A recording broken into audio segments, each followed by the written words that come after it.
मस्तपैकी लिची मिळालेली आहे, त्याचा आपण ज्यूस करूया. एकदम सोपी रेसिपी आहे, पटकन होईल अशी आहे. त्याच्यासाठी आपण लिची सोलून घेऊ. एक साधारण 7 ते 8 लिची आपण सोलून घेऊया. थोडासा चिरून घ्यायचा आणि बी आपण आतली काढून घेऊ. अशा प्रकारे 6-7 लिची इथे सोलून घेतलेल्या आहेत. आता थोड्याशा लिचीचे तुकडे मी त्या ज्यूसमध्ये घालणार आहे. हे जर तुम्हाला नसेल आवडत तर तुकडे नाही घातले तरी चालतील किंवा हे तुकडे शुगर सिरपमध्ये बुडवून नंतर घातले तरी चालतील. आता हे जे आपण मोठे तुकडे केले आहेत ते मिक्सरमध्ये घेऊया. साखर घालूया. इथे मी 2 चमचे घातली आहे, 1.5 चमचा घातला तरी चालेल.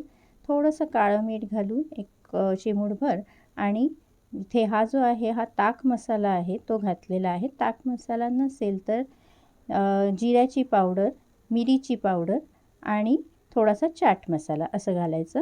हे मिक्सरमधनं वाटून घेतलेलं आहे. आता हे आपल्याला गाळून घ्यायचं आहे. गाळून घेऊ आपण. थोडंसं पाणी घालून पुन्हा गाळून घेऊ. आणि हा जो चोथा आहे ना तो धुवून आपण झाडांना सुद्धा घालू शकतो. हे आता इकडे गाळून घेतलं मस्तपैकी आणि आता आपल्याला सर्व करायचं आहे. बर्फ घातला आहे, त्याच्यात हा जो ज्यूस आपण गाळून घेतला तो आणि हा साधारण या प्रमाणामध्ये ग्लास भरून ज्यूस तयार होतो. त्यामुळे पाणी घालूया, थोडासा बर्फ पुन्हा घालू आणि आपण जे थोडंसं हलवून घ्यायचं आणि जे चिरून ठेवलेले होते तुकडे ते घालूया. वरून थोडासा ताकाचा जे मसाला आहे तो पुन्हा घालणार आहे.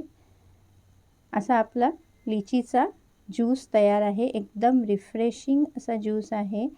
छान वाटतं. एकदम उन्हाळ्यातनं आलं की हा ज्यूस प्याला की मस्त फ्रेश होतो.